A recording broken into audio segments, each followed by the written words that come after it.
고아! 안녕하세요. 아나운서 유한솔입니다. 우리 고래TV 구독자 여러분, 오늘도 울산의 역사 그리고 그 이야기에 대해서 하나하나 좀 파고 들어가 보는 시간으로 함께 하도록 하겠습니다. 울산 시민들이 생각하는 울산을 대표하는 울산 지역을 빛낸 6명의 인물들에 대해서 한번 차례차례 알아보도록 하겠습니다. 자, 오늘도 세 분 모셨습니다. 안녕하세요. 안녕하세요. 안녕하세요. 저는 최유지라고 합니다. 울산 제대로 알기 연구소장 정혜조입니다.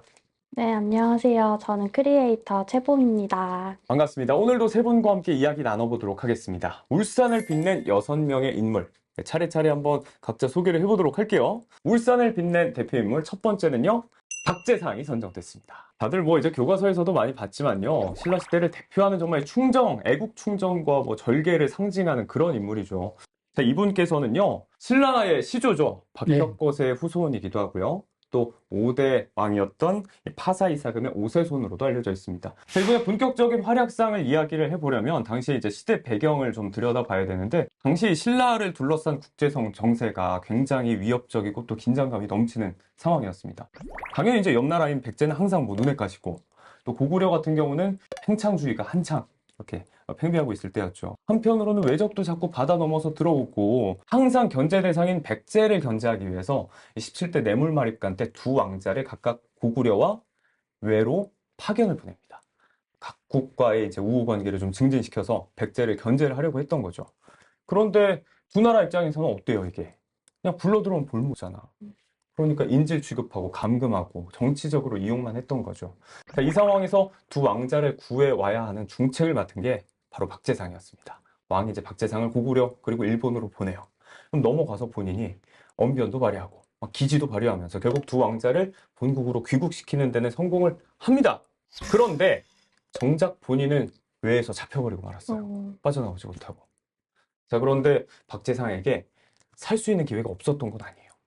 외왕이 박제상을 너무 아낀 거죠. 어떻게든지 자기 신하로 만들려고 회유하고 뭐 가문이설로 구슬려보고 했는데 절대 안 통하죠. 이때 정말 유명한 이야기가 나오죠. 삼국유사에 남아있는 신라의 개돼지가 될지언정 외의 신하는 될 수 없다.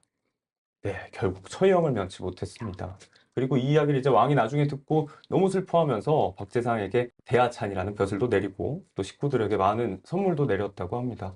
교수님께서 좀 첨언하실 말이 있을까요? 박제상 가문을 본다면 박제상의 충절도 있지만은 그 부인의 정절, 그 다음에 아이들의 효절, 예. 이래서 우리나라 역사의 가문 중에서 박제상처럼 충절, 효절, 정절, 3절을 갖춘 기반은 그것밖에 없습니다. 네. 그래서 우리가 그 박제상 그 가문의 그 정신을 이어받아야 된다는 그 이유 중에 그 하나입니다. 맞아요. 자, 후대에도 진짜 뭐 신하로서 한 조직의 구성원으로서 또 가족으로서 가장으로서 또 아들로서 어떻게 해야 되는지 가족 전체가 좀 귀감이 되지 않았나 싶은 생각이 듭니다. 자, 울산을 대표하는 6인의 인물 두 번째 순서입니다. 이번에 누가 소개를 좀 해주실까요? 제가 유진님께서. 자, 소개를 해주시죠. 제가 소개해드릴 인물은 그 충숙공 이해라는 분인데, 일본에 포로로 잡혀간 조선인 600명 이상을 다시 조선으로 데려오고 또 자유의 신분을 주신 걸로 유명하시고, 그분이 관직에 계시는 동안 일본에 침략이 없었다고 하는. 네. 그 사실은 그 가게 된 동기가 어머님이 그 이전에 일본 외구에 포로로 잡혀갔어요. 네. 그렇게 어려운 일본길을 네. 40번이나 어머니 찾으러 갔다가 어머니는 찾지 못했지만은 네. 우리나라 포로 667명을 데리고 와가 노예로서 벗어나게 한다 해서는 직접 건너가서 또 포로들을 이렇게 심지어 600명이 넘는 인원을 생활시킬 수 있었다는 것. 진짜 어마어마한 업적인데. 자, 울산을 대표하는 6인의 인물 두 번째는 충숙공 이해였고요. 자, 세 번째 인물에 대해서 이야기해 보도록 할게요. 이번에는 어떤 분께서? 울산에 훌륭하신 분이 많이 있지만은 최연배 선생님을 굉장히 존경합니다. 최연배 선생님. 왜냐하면 최연배 선생님은 자모 24개에다가 한글 갈 문법을 만들어 가지고 오늘 같은 한글을 완성화시킨 분이고, 이 한글이 2022년 세계 문자 올림픽에서 2회 연속 1등을 합니다. 이 글자를 완성시킨 사람이 울산 출신 최연배 선생님이라서 저는 특히 존경합니다. 우와. 네. 자, 울산을 대표하는 울산의 인물 6인 세 번째 바로 최연배 선생님이었습니다. 자, 네 번째 순서로 넘어가 볼게요. 자, 네 번째 어떤 쟁쟁한 이름이 기다리고 있을지 궁금해지는데 자, 이제는 봄님께서 좀 활약을 하실 때가 된 것 같아요. 입을 좀 떼주시죠. 네, 제가 소개한 인물은 이제 박상진 님인데요. 박상진 님은 울산 출신으로 대한광복회 독립운동 총사령관인데요. 아, 네, 대한광복회는 민족 독립을 쟁취하려고 했던 혁명적인 독립운동 단체임을 알 수 있습니다. 네. 그러니까 진짜 독립운동에 있어서 독립전쟁을 승리로 이끌었던 군인들도 있고 또 각지에서 이렇게 투쟁을 펼치거나 또 암암리에 활약했던 독립운동가 분들이 정말 많이 계시지만 이분들을 물밑에서 지원하신 분들에 대한 얘기를 우리가 독립운동사 얘기하면서 빼놓을 수가 없을 것 같아요. 교수님께서 또 하실 말씀이 있을까요? 박상진 의사님은 일제강점기 시대에 요즘 같으면 사법시험, 판사시험에 합격해가 얼마든지 행복하게 편안하게 살 수 있는데 평양 배우를 안 가고 만주로 가서 네. 독립운동을 직접 하셨고 특히 그분의恩관은 국내에 있는 거부들에게 독립자금을 모아가지고 네. 그게 독립군들이 지원해 주기 때문에 독립군들이 활발하게 독립운동을 할 수 있는 그 바탕을 마련해 준 분이 박상진 의사이기 때문에 굉장히 우리나라 독립운동에 큰 기여를 하신 분입니다. 이렇게 독립운동을 물밑에서 지원한 분에 대한 이야기를 해봤는데요. 한 분이 더 있습니다. 제가 먼저 소개를 좀 할게요. 김홍조 님이십니다. 사업가이면서 언론인 또 금융인이면서 독립운동가로 이름을 떨치실 수밖에 없었던 분인데요. 가장 중요한 이분의 업적 이야기를 하자면 1919년 4월 11일 대한민국 임시정부를 만들 때 거기에 함께 하셨던 분입니다. 우와. 이분도 처음에는 이제 벼슬에 나가셨다고 해요. 또 벼슬을 하신 곳이 어디냐면요. 울산 지역의 병영입니다. 네, 이곳에서 또 선정을 펼치셨어요. 정말 이제 멋진 정치를 펼치시면서 백성들의 덕망까지 얻으셨는데, 이게 조선 말기로 가면서 그리고 구한말로 가면서 이제 국군이 점점 쇠퇴하잖아요. 내가 할 길은 이제 벼슬이 아니라 인재 양성이 있다라고 뜻을 좀 달리 먹게 됩니다. 이때부터 기술인들 양성하고요, 장학 사업 펼치고요, 네, 후학 양성에 힘쓰게 되는데 이게 다 공짜로 되나요? 돈이 엄청 많이 들잖아요. 돈이.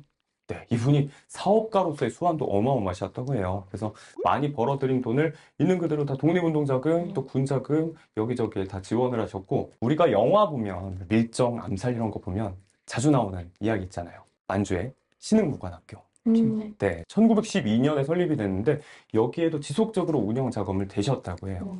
네, 그만큼 또 한국 독립운동사에서 빼놓을 수 없는 분이고 저희가 서두에 말씀드린 것처럼 대한민국 임시정부를 시작하신 분이다. 네, 그 점 하나만으로도 독립운동사를 이야기할 때 이분을 빼놓고 이야기할 수가 없을 것 같습니다. 교수님께서 혹시 이 김홍조 사업가님 그리고 독립운동가님에 대해서 이야기를 좀 해주실 부분이 있다면요. 네. 지금 울산의 외상인 학성공원이 원래 김홍조 씨 개인 재산이었습니다. 네. 그것을 울산 시민들의 생활 공간으로 만들어 가지고 그걸 네. 울산군에다가 기부를 했는 겁니다. 그 부분에 대해서 우리가 굉장히 고맙게 생각해야 됩니다. 자, 이런 녹지들, 그리고 우리가 또 푸르르게 숨 쉴 수 있는 공간들, 이 공간을 만들었던 분들의 노고가 계셨다는 걸 우리가 네, 잊을 맞습니다. 수가 없을 것 같습니다. 자, 울산을 대표하는 6명의 인물, 마지막 순서입니다. 마지막 인물은 우리 교수님께서 네. 꼽아주시죠. 네, 울산에는 훌륭하신 분들이 많이 있지만 송석하란 민속학자가 있습니다. 민속학자. 일본이 우리나라를 강제 점령하고 가장 핵심적이었던 사업이 내선 일체해가지고 조선의 혼을 없애는 겁니다. 예. 그러다 보니 우리 조선의 민속 놀이라든가 민속품 전부 다 없애는 정책에 들어갔는데 이 송수가 선생님이 네. 없어지는 민속품을 모아가 민족혼을 안 잃어버리도록 우리나라 한국민족박물관을 만들어가 네. 내가 그게 관장이 되고 지금 현재 한국민속박물관의 뿌리가 됐고 네. 그래서 송수가 선생님은 우리나라의 민속학자의 대부이십니다. 일본에 대한 우리 민족혼 말살 운동에 한거한 위대한 인물이라고 저는 그리고 존경합니다. 아, 존경합니다. 자, 울산 시민이 생각하는 울산을 대표하는 6인의 인물, 대표 인물 6분을 다 이야기를 한번 해봤습니다. 각자 좀 어떤 분의 이야기가 좀 인상적이었는지 꼽아볼 수 있을까요? 저는 송석하님인데요. 송석하님께서 이제 민족의 혼을 잘 지켜주셨기에 지금까지 이어져 올 수 있었던 게 아니었나 해서 인상 깊었습니다. 네. 유진님께서는요? 최현배? 네. 그 한글이 아무래도 저희가 지금 제일 많이 쓰고 있다 맞아요. 보니까 네, 너무 와닿고. 그분 안 계셨으면 지금 맞아, 방송도 맞아. 못해요, 저희. 맞아, 진짜. 맞아. 한글을 어떻게 움직이고 또 쓸 수 있는지에 대해서 정말 뿌리를 만들어 주신 분이 아닐까 싶고요.